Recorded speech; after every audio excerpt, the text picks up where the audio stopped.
can't buy. It resides between my eyes. Walked through the fire, came out better on the other side. See, life's like a beach if you find the sand. And right now, I feel like 100 grand.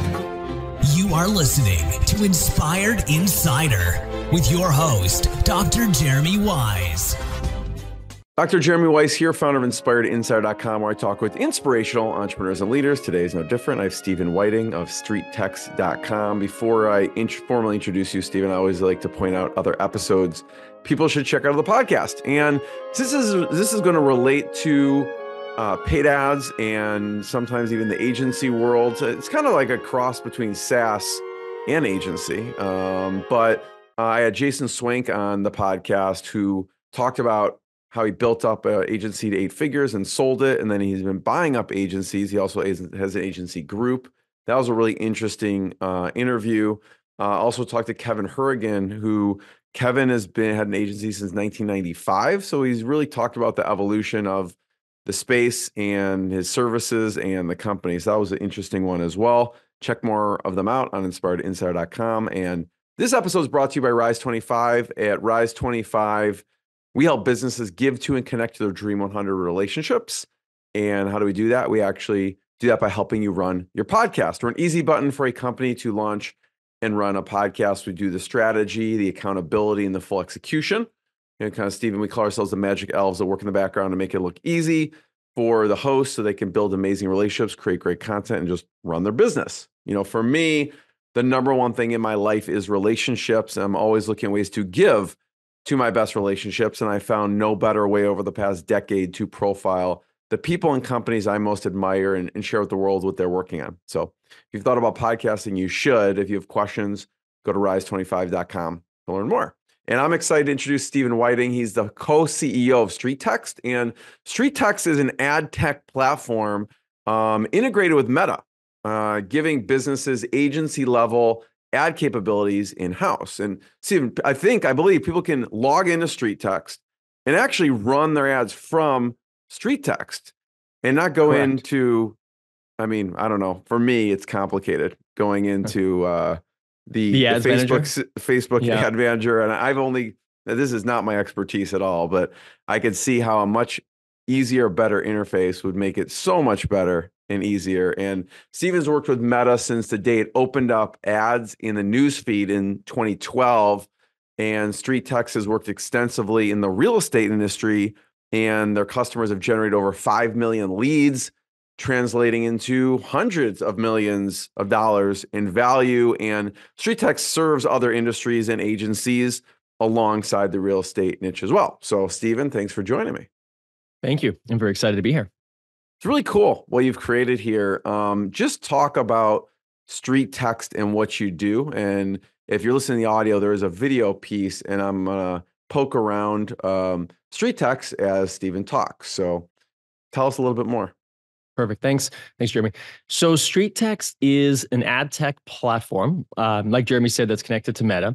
So we make it very, very easy to run ads, effective ads, and do them well. So if you're looking to meet new clients or grow your business, but you really don't like the ads manager because you find it confusing, it's always changing, or you're not even really sure what to look at or what to check out, or where a lot of people get stuck, what do I even run? When you come into our system, we actually aggregate all of the data that's running through our platform. So you get to see exactly which ads are performing, how they're performing. You get to see all of that data behind the scenes. So if you're going to go run an ad, you don't have to figure it all out, spend a whole bunch of money testing creative and copy and messages. Our system actually has a lot of that figured out for you. And we make it easy to deploy ads in just like literally 1 to 3 clicks, and you have an ad running. There's a whole bunch of other tools behind the scenes as well, including a ton of remarketing. We have ways of optimizing the audience. We can even rotate ads. There's a lot in there. But in a nutshell, that's what we do. And we make it really easy. Yeah, we'll talk about what you consider a secret weapon and also split testing and other things. But I'm curious about the niche early on, because you serve a lot of real estate. I'm curious, early on, to me, it seems like a very cool tool for agencies to use to run things for their clients. So yes. I'm just interested on how you kind of got into this I mean, you went all in on the real estate niche, and I know you help other niches, but why that as opposed to maybe going after agencies using the platform? So, many, many years ago, like this is a long time ago, even before the financial crisis or kind of during, I was a real estate agent myself. And I had some, background on like real estate development, and then got into commercial and residential. And so, and I enjoyed it. I really loved doing what I did, but we just couldn't help ourselves in creating a software product. And it took a few iterations to lead to where we are today. The name StreetText actually comes from these textable sign writers where people could text a number. I don't know if you'll even remember this, so maybe some of your listeners will, where you could have a sign on top of the for sale sign, and it would say like, text this number to this number, and you'll get all the information about the property on your phone. And that was a long time ago, but we were basically the first in Canada to run that initially. And that's where the name came from. And then, a few pivots later, we landed on what we do today. And that's when it really obviously took off for us. And, but yeah, so anyways, all that to say, we would have all these real estate agents. Obviously creating StreetText, we went after real estate agents with the textable sign writers. Then I had all these agents, and I couldn't really scale that business. It was a nice to have, but not really a must have. And, but I had all these agents saying, I love the fact that we're generating leads from these signs. Is there any way you can generate more of those?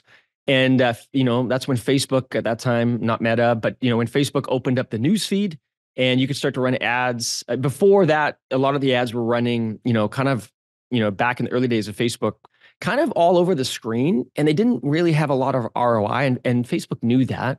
And then they started opening up in the timeline, in the news feed. And that's when they started to really gain traction, because I think for people that were observing or, scrolling the news feed, it became harder to tell the difference between a post and an ad.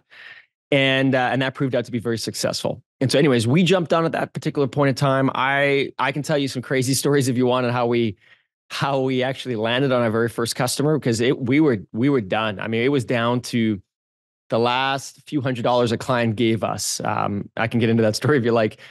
And anyways, we found it. And then once from that point on, we were able to scale it. And then because we were working with real estate agents, it sort of naturally spread. And we've dabbled in other businesses along the way, but stayed fairly close to the industry. But now we're a lot broader. We've opened it up.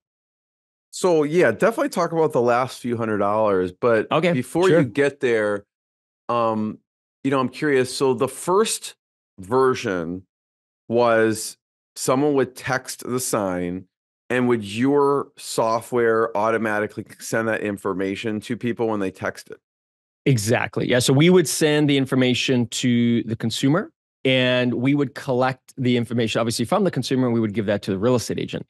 And that was before apps, that was really when people were still relying a lot on text messaging to get information. We even had these, you could have a smartphone or a dumb phone, and that was because some phones only had text capability back then. A lot has changed, obviously, since then.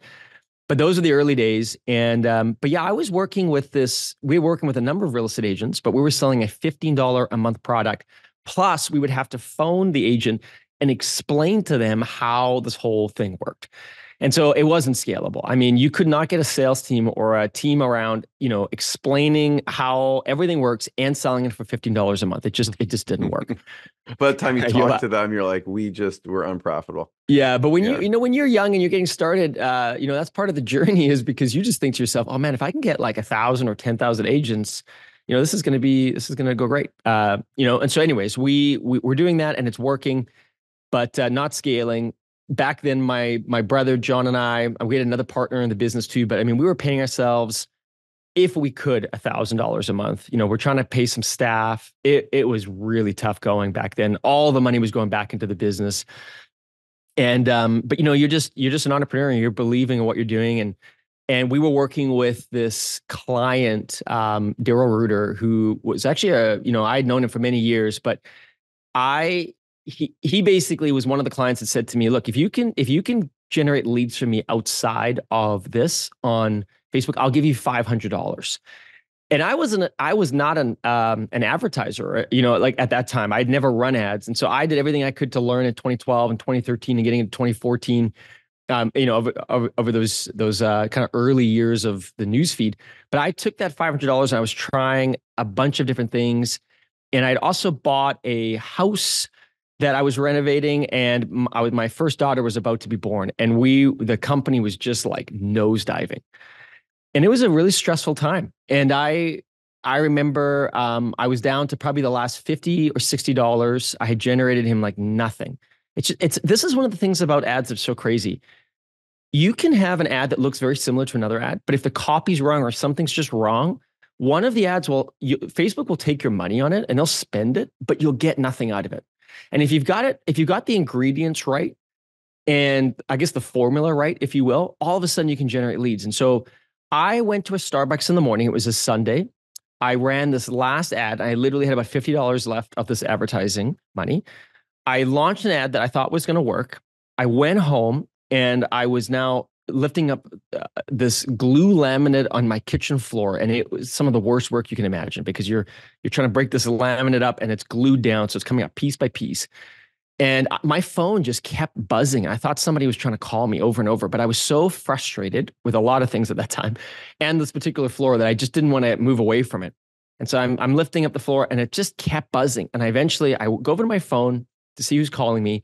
And I had set up to show me like a new lead. And it just said new lead, new lead, new lead. I probably had 35 of them. And I just knew in that moment that we had cracked it. And from that point on, that's really where StreetText took off. And again, it was a small change. And so what we did is we took even that existing ad and we began to realize early on that if you can capture data around things that are working, and then you can provide those insights to other clients, they will be much more successful when they run ads because they will now launch a proven template that will work and they can iterate from that. But they will be very frustrated, like I was, if they start from nothing. And that's really was the essence of where StreetText started and began to grow. What was in that template that you had struck? Because you had tried other things. Obviously. Yeah, it's funny. What's old is new again, right? Like, so we were running at that particular time a home value ad, which was very similar to, and I'm sure you've all seen them. Those real estate agents will send you, what's my home worth, probably in the mail. You get some of that information. So I took a few of those and I basically created a digital version of them. You're like, if it's working in the mail and they're mailing it with stamps, maybe it works online. And it's funny because all the things that I thought would be more kind of, I guess, modern or digital or sexy, if you will, they just weren't landing. And I took this and I used some of the copy that seemed to be working for an agent that kept running it. And I modified it for the purpose of the ads, and it worked. And then from that point on, that particular ad for us still is alive and well today. The exact same copy from over a decade ago still works. And we've had a lot of real estate agents that have come in over the years. I mean, we've worked with so many of them, and some of them have come in and said, "Oh, that ad will never work." And so first off, we have all the data on it, so you can actually see the data on it. They get to see the data on it, so they kind of hum and haw. Then they launch it, and they're shocked at how well it can work. And so again, coming back to that proven template, if you can get a starting spot, an initial spot, and you can again iterate from there. But I'd say a lot of businesses just give them what works, and they're happy with that. Why do you think they thought it wouldn't work?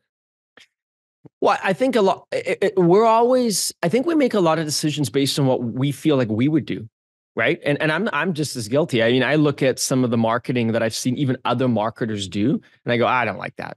I don't think that'll work, right? And but it does, right? And then you see that business grow up or explode, or they're scaling like crazy, and you go, oh, maybe there's something to that. And so, yeah, I think those are just the biases we all carry. I'm curious in the beginning, with the text piece, were you capturing the data and putting it in a database or for the original version? Yeah. Is that what was happening? Yes. Yeah. So the StreetText back then that you would log into looked very different. I mean, it was all about, the signs that were connected to properties.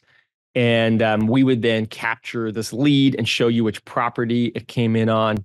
And then, give you an email notification as well.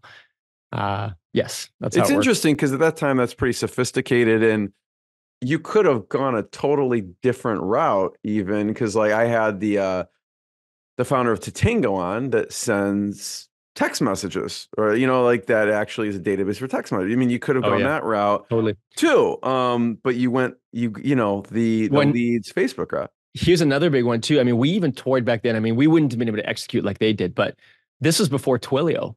And so we used to spend a lot of time thinking, could we take this technology and create more of a platform that other businesses could work on? And now Twilio executed on it Yeah, incredibly well. I think they're public now, aren't they? Yeah, they Yeah. absolutely are, and they've done very well. But Yeah. but the point was, there was a lot of other use cases, to your point, and that's what I love about business too, is that you kind of get into it and then you get a little bit more insight, and then you make another decision to get more insight, and you just kind of continue on. It's super interesting, which it could have gone a million different ways. It went the way it went. Who had the technical chops to start to build this stuff out? Or did you have a team? Yeah, so from day one, in the early days of StreetText, I have to give all that credit to the other co-founder, Jonathan, who's my brother. So Jonathan was the sole developer in the early days. Today, I mean, he obviously spends very little time in that area of the business, unless he has something he really wants to get out, and then he jumps in and pushes out a quick product release or a feature release. But back then, I mean, we really owe it to him. I mean, he worked tirelessly to get all of that out. In the very early days, he ran a web shop on the side as well. So he was not only building our product, but building, websites for customers. And so he did a phenomenal job. And he's but that was more early back in the day. He was all self-taught. You see a lot of that today, but back then, everybody was sort of going to some sort of digital school or going to computer science. John learned it all. He has an interesting blend too. He's very fortunate where he has a very good understanding of the technical, and he can think like an architect, but he can also design, which is a rare quality. Most developers like to be back end, front end, or you have a designer, at which obviously we do today. You got all these different elements of your product team, but John was able to sort of see it from his mind, design it, and build it, which is a great quality. So we're very lucky to have him on the team. That's amazing. Yeah, exactly. So for the beginning, like you said, there's a few $100s left. You finally get an ad that's working, and Daryl kind of funds that initial test. What was the next milestone of a customer client for you? Well, I mean, from there, it actually grew quite quickly, because what we would do is we took Daryl's case study. So I actually ended up creating, that would be our seller version, if you will, for real estate back then, was the home seller side. It didn't take me long with that confidence to then find some buyer ads that were working, which back in those early days of Facebook, I mean, to generate leads for 10 cents was not uncommon. And so it was just insane, right? Like it was so impactful that many real estate agents, it almost kind of, they couldn't believe it, and it surprised them so much they almost backed away from it, if that makes sense. We would blow them up. We would blow their database up. We would blow everything up, and they would be like, whoa, please pause everything. I don't know what to do with this. And anyway, so we took the case study from Daryl. We now had buyer and seller campaigns. And I just went to all of our existing StreetText customers that were on the textable sign writers. And I basically pitched to them, what we could do for them.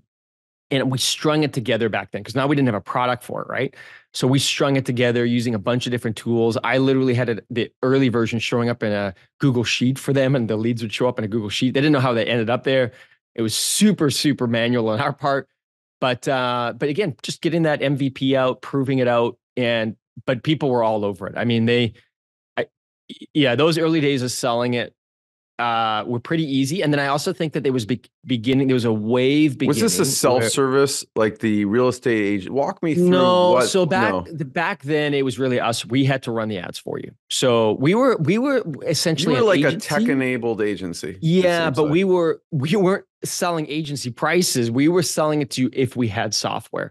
And that was very successful in scaling and selling it, because people wanted it, but it was also very, very cost inhibitive on our side. We literally had members running it like an agency, and we weren't charging that money. So it made scaling challenging. So we ended up, needing to get some funds and things in those days too, to kind of help. But yeah, so we were essentially the first agency on the platform too, and it was us. Talk about pricing. How did you come up and decide on pricing at that time?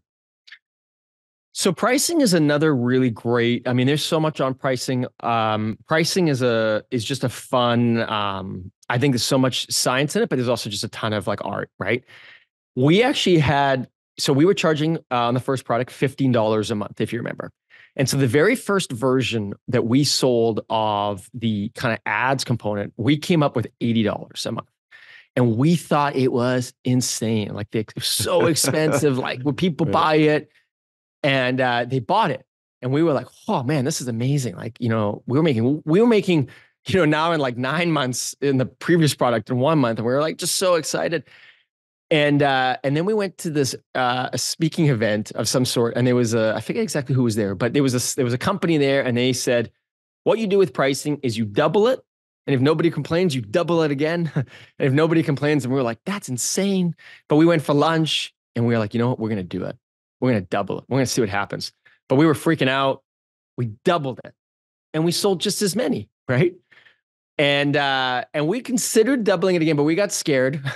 We got scared at that point because every once in a while when you do double it, you get the odd person that'll kind of like, you like look at it, you look sideways, but still, even at $160 a month back then, we were opening up agency level marketing, which anybody would have charged $1,500 a month for, plus a retainer, maybe even $2,000 or $3,000 a month. And we were doing it for $160 a month. The problem is we weren't communicating it that way. So, because you just don't know what you don't know. But anyways, that's where we started. And that pricing ended up working out pretty well for us. And we've tested it. I mean, we have clients that if they want more kind of like, I guess, a little bit of an agency arm with us today, they can spend upwards of $1,000 a month. But most of our clients are sitting somewhere in around $200 a month today on our product. Yeah. Yeah. If you're looking at the video part, you can see StreetText. I mean, you can poke around here with the product and you can see even still today, if you get the 12-month plan, I mean, if you watch this in 2 years from now, I can't guarantee this is the same. No, the pricing will be different. You better lock it in now if you're listening. Yeah. You're thinking of getting it because they could double it on you.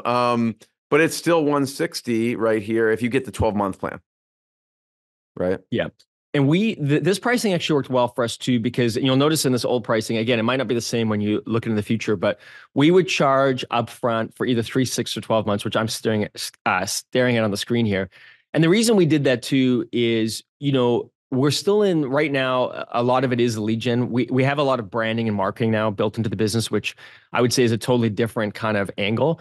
But we did not want people signing up for our product to try it for 1 month. Now, we did create a trial and we still have that today. So people can come and try the product out and they can test it out, no commitment. We don't take a credit card or anything. They can try it out. But if you're going to commit to the product and use it, we know you need to commit at least 3 months. And really, you should do that for any marketing angle you're going to try, right? You do need to commit a certain period of time. And so that became just a part of our pricing. And I would say the agents that commit longer and they just invest mentally longer, they do really well because they're thinking now longer. They're building systems that are longer. And so that worked out really well for us. And so churn was a lot higher on the month to month. It's a lot lower when you commit to an agent that has that kind of longer mindset or now today, any business that just has that longer mindset. There's so many decisions here and including the trial.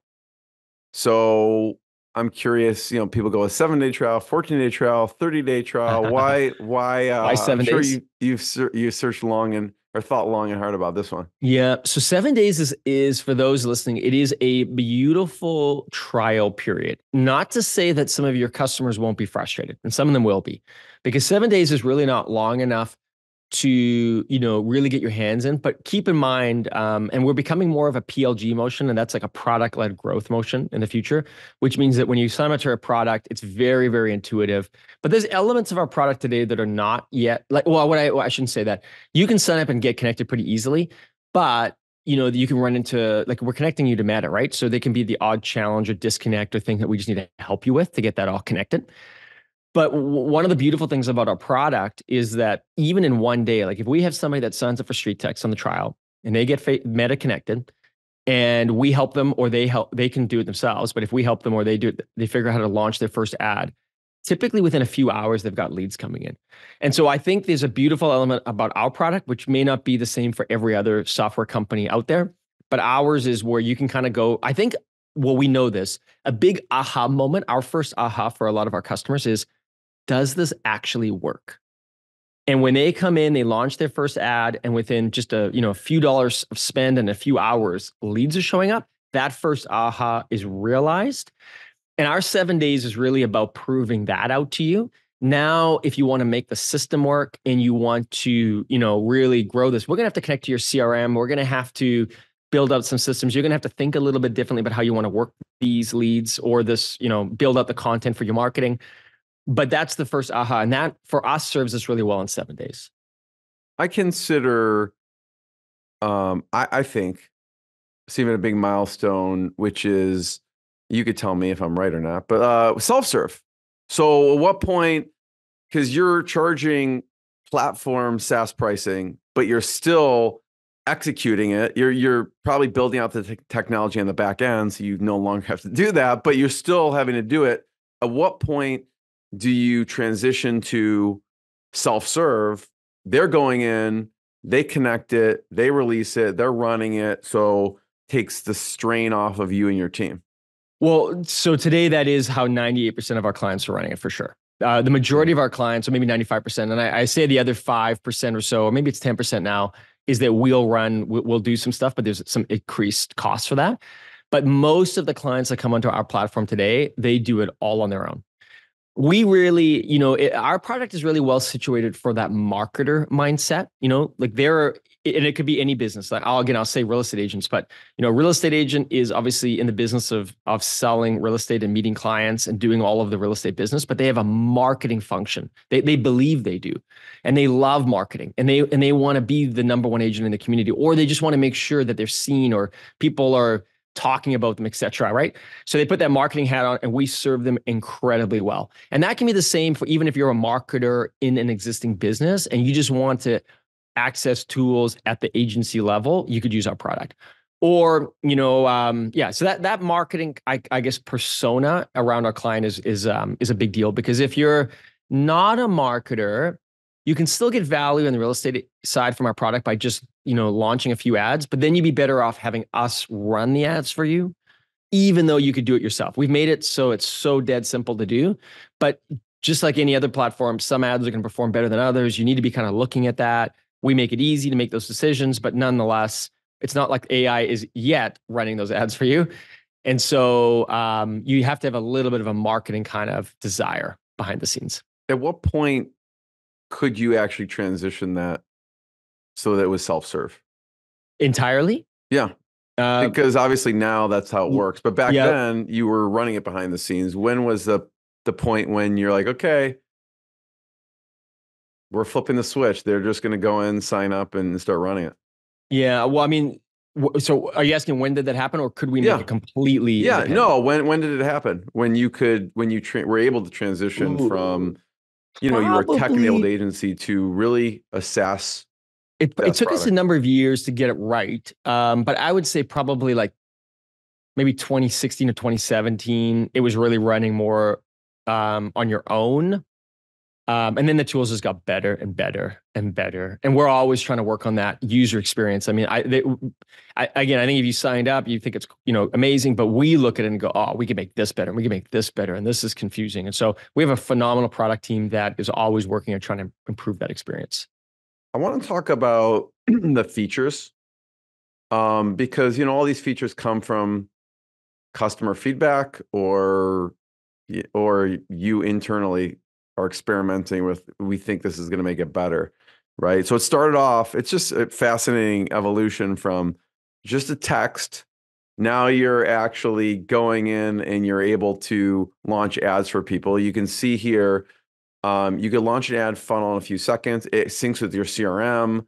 You're in control of text message, automations, custom domain, masterminds, webinars. Also, there's a library of high-performing ads, one-click split testing, Zapier integration. There's 100% of ad budget spent directly on ads, and people are managing it inside of.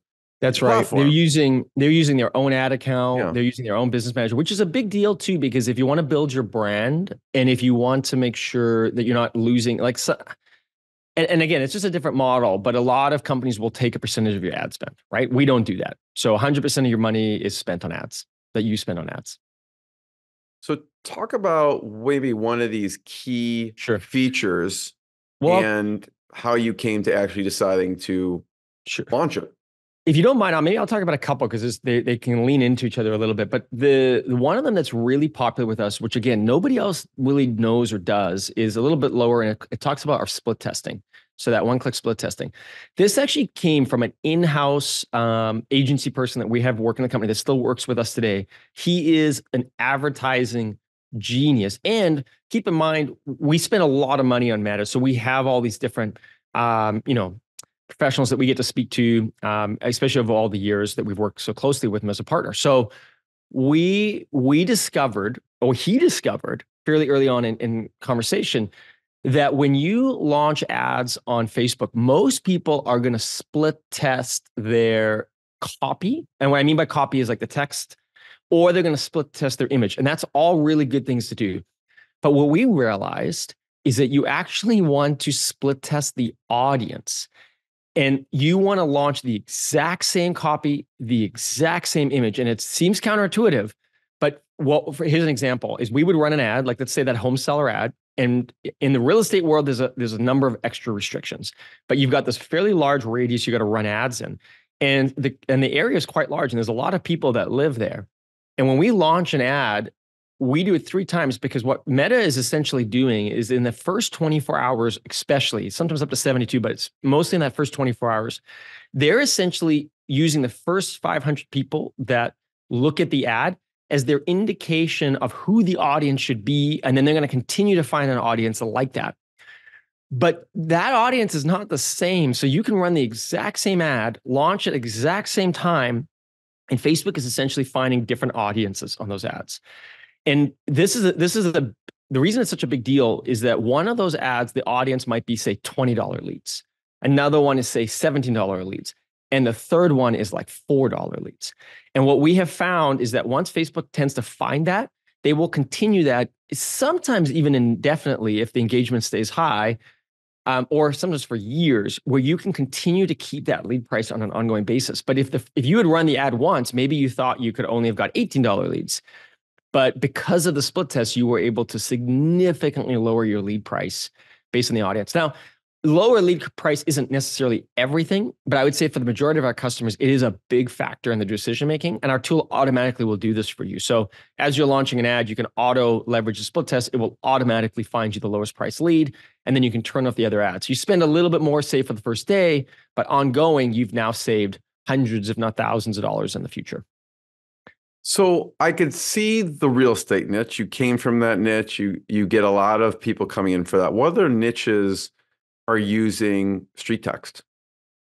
So if I talk about some of the other, I'll mention some of the other companies, and then I'll mention that other product, the feature I talked about. We have a number of companies now, like coaches are becoming quite popular. We saw other SaaS companies like us, software companies, are using our product. The home services for sure is pretty big and interesting. We have like even people like doing with some experiments with like window companies, and they're closing deals, and painting companies. Like really, so many businesses get the benefit of ads. It's just finding ads that work well for them, and when they do, they work really well. But one of the other big areas of our product today is that we have something pretty unique where so remarketing is everybody knows what remarketing or retargeting, sort of a similar word. We use remarketing because we really want to remarket back to your existing audience.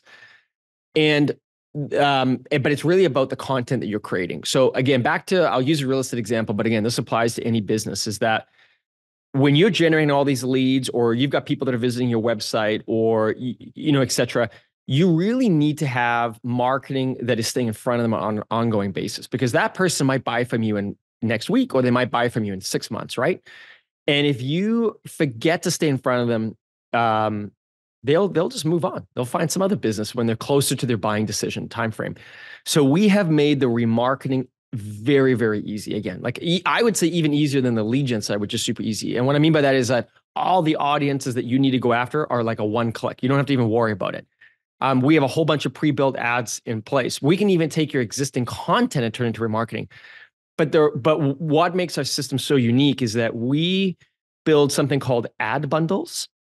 And so you could have, like, let's say I wanted to create all these testimonial pieces for my remarketing. I want to show case studies. Maybe I want to use some of my my best page posts I created maybe even a year ago or last 6 months that had lots of comments. If you turn all those into remarketing ads, you're going to be spending money on every single one of those ads today. And again, Meta's happy to take your money, but for most people, they're like, oh man, this remarketing just became so expensive. We can actually build bundles where, let's say, the purpose is like your testimonials or staying in front of your audience and just showing case studies. You put all of that type of ad in that bundle, and we will then rotate it for you. And so you could have 30 pieces of content in there or 100 pieces of content in there, but you might only be spending $1 or $2 a day in any given day because that piece of content showing, and then tomorrow it changes to a different piece of content and so forth. And so that makes it much more scalable. You can pull out the ads that aren't performing, you put the ones in that are performing. But it's a game changer for many of our agents. And this is why software companies are interested too, because you can even build bundles around like stages that your leads are at. You can even go after your existing customers, maybe customers that are churning, you could put content around, but you don't have to break the bank on it. And so that's really big. And I would say the other piece why that's so popular is that creating content is a must. You got to do it. And on platforms like YouTube, it kind of lives on forever. But on platforms like Instagram and Facebook, it goes to die, right? Like you make this great content, you put it in front of your audience like organically, and then a few days later, or maybe even a few hours later, it just drops down that newsfeed, right? And somebody, if they come to your business 3 months later, they should have seen that content, but they'll never find it. They're never going to scroll all the way down your page to find it. They're going to see what's today, right? And so what we do is we take that best performing content that you already put all the effort in, and we put it in these ad bundles. And I think that's been a big game changer for a lot of businesses. And again, back to that marketer mindset, they love this, right? And from that point on, their content lives on forever, but at $1 a day when it shows up.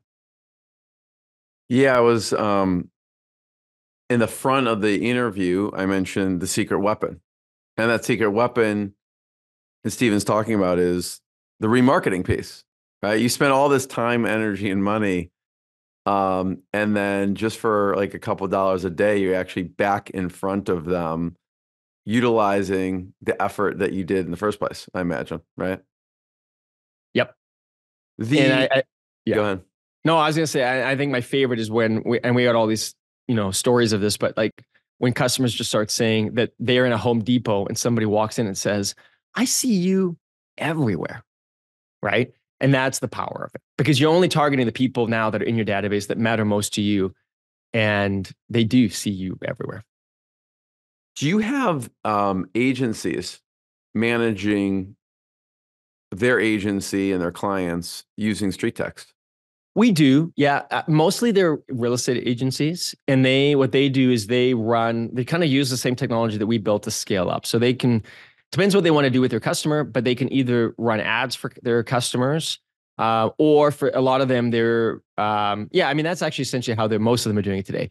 They're linked to say 20 or 30 different customers. They then come in, run all of that behind the scenes for the agent and do that. So an agency can definitely use the tool as well. I would love to highlight what you do a little bit more with an actual story. I don't know which one would be best to talk about. I know you have a few. There's Lori, Donna, Wendy, just to name a few. Which one would be best to highlight? Well, so there's so many. Like if I mention a customer like early on, like we still have many of our customers that started with us on day one, that first product, that first version that we sold. And, one of them that came in fairly early is this lady named Donna Swansea. And I never even knew she was even around. That, again, back to the PLG motion, like when people are running on their own. And we sent this email out, and I was asking a question about who had, having success. And she said, oh, I just closed 7 clients last month from StreetText. And I'm like, oh, wow, that's a big deal. And I started talking to her and found out that she is as far removed from ads and like the traditional way of working leads that you could ever imagine. Like she's not calling them. She wasn't, she didn't want to do any of that. She really was like almost like our first remarketing candidate in the sense that she did a video of herself she had emails, and she would just email them and send this content out on an ongoing basis and just ask them questions. And she was generating so many leads that enough of them would respond, and then she would turn those into like obviously customers. But she never called, she never texted, she just stayed away from all that kind of traditional side. And she's still with us today, and she has closed hundreds and hundreds of transactions through our platform that way. And then on the other side, I mean, I'm just thinking of a recent webinar we did. We've got what was her product? Was she selling like real estate? Real estate. She's a real estate agent. Real estate agent. Yeah. Yeah, but I mean, in the real estate world, that's a lot of money, right? Like we have realtors that do incredibly well on the platform because, if you can it's a high have, client lifetime value. Yeah, it's a high client lifetime value. You need to think a little longer term because again, some of those clients might even be a year out. But if you can understand that and again, it's what we would call top of funnel. So if you're familiar with that, that means that you're early in the process, but you're generating all of these, building up your database for maybe a few dollars a lead versus if you're buying bottom of the funnel, you can go to somebody that's nurtured a lead already, but you're going to get one, you're going to pay thousands for it. And so she's happy to do that. And I really think top of funnel is the best way to go because again, back to that marketer hat, I'd rather have 100,000 leads in my database than 10, but because the 100,000 leads, anytime I email them or from market shifts or anything else, I can communicate and I own that now and I can stay in front of them. So I don't know if that fully answered your question. That was just in regards to Donna, but for sure. I guess my other question is growth.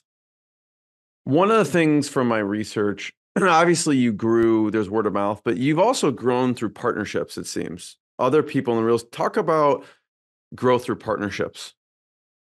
So partnerships is based, if you just summed up 2024. If anybody listening, I so recommend growing through partners. We obviously grow through paid ads, we grow through a bunch of variety of ways, but partners I find is just one of the best ways of maybe growing a product like ours. But when you can get to that influencer as somebody that understands it and has that, their loyal, customers already, and then you can just communicate through them. That is by far the fastest way for us that we're growing today. And I just, so partners is a big deal. I mean, we're going to have 50 platform partners on by the end of the year. I mean, we got amazing ones. And what I mean by that is like an example is we work with this really phenomenal company called iList. They have software that provides a lot of information in real estate in regards to valuations and whatnot. And that we built those ads right into our platform. So you can be an iList customer, you come to StreetText, you now have ads that work on their platform. And they, customers love it, they love it, we love it. And it's a much more sticky kind of integrated connection. Even with CRMs, I mean, we do a lot with a company called Follow Up Boss in the real estate world. Yeah, that's what I was referring to. There's I think a webinar, a joint webinar that you did talking about with them. And it seems like a good marriage there, right? I mean, it allows their CRM to follow up, et cetera. Yeah, and it's really powerful too when we connect to your CRM because now, let's say you got 20,000 leads in your CRM, because of the integration with StreetText, all of those leads can now automatically be synced to Facebook 24/7. So when you're running remarketing, you never have to download a CSV file and build a custom audience. It's all done for you automatically. But even better than that, you can segment those audiences automatically. And so where people in Follow Up Boss love us is they may have like remarketing bundles that stays targeting leads in their lead stage in Follow Up Boss. And the moment a lead goes in or leaves that lead stage in Follow Up Boss, the ads that customer is seeing are either automatically turning on or automatically turning off. So it's pretty powerful, right? It just gets that much more integrated and that much more sophisticated. So yeah, partners are big for us. First of all, Stephen, thank you. I have one last question where I just want to hear about, through your journey, mentors. It could be distant mentors, maybe books, resources, or it could be actual mentors. Before you answer that, I want to just point people to check out StreetText at StreetText.com to learn more. And it's just a fascinating journey of you could have gone, I mean, it's amazing to me, Stephen, you could have gone had a text messaging platform. You could have had an agency that just used the platform and served all these clients and probably charged 4 times as much. It's not as scalable, of course. And you went the SaaS route to help these people self-serve manage. I mean, you still have a component, I know, if people don't want to manage themselves, that you'll actually help them do that. But it's pretty amazing what you've done. So from mentorship standpoint, who are some of either personal mentors or distant mentors, and some of the lessons learned there? Yeah, I mean, we've been very fortunate. We've had a lot of phenomenal mentors over the years. We live in I'm out of a place called Kelowna, British Columbia, up in Canada. And when we first started, there was really no companies like us. And then there was this big exit to Disney from a company called Club Penguin, and the founders there invested a bunch of money back into the community. Anyways, long story short, the tech scene in Kelowna is actually big. It's quite large, and it's growing very quickly. And so we have now we've been very fortunate to have a lot of local mentorship that has grown over the years as a part of all of that's happened in this community. I mean, I could name a whole bunch of names. I would say most recently a phenomenal mentor who also moved here has become a gentleman named Dan Martell. He's in the SaaS world. If you know him, could become a good friend, and he now lives here as well. And that's kind of like who's coming here, and he has introduced me to so many incredible mentors as well. I remember Dan's, I think, original tool, Clarity. That's right. So one of the ones that he's got a couple successful SaaS business. I think he runs a big group for SaaS companies, right? Yeah, yeah, exactly. He does. Yeah. And there was a book someone sent me that was great. I think it's called Buy Back Your Time. Yeah, which is phenomenal. Yep, exactly. A great book. I mean, Lance Schaefer is a great mentor we've had in the past. I mean, there's just been so many. I could just name. So I guess I would say I'm very fortunate, very lucky. Like you, I'm an avid reader as well. So I try to listen to as many books as I can. I just think we're so lucky that people put their best work into a book, and then we get to either read it or listen to it. It's incredible access to $15 or $20, right? Yeah. So it's a no-brainer to read as much as you can and learn from all these different lives, right? So first of all, Stephen, thank you. I wanted to encourage everyone, check out StreetText.com, more episodes of the podcast. And thanks, everyone. Thanks, Stephen. Thanks, Jeremy. What I got, you can't buy. It resides between my eyes. Walked through the fire, came out better on the other side. See, life's like a beach if you find the sailing right now. I'm feeling like $100 grand.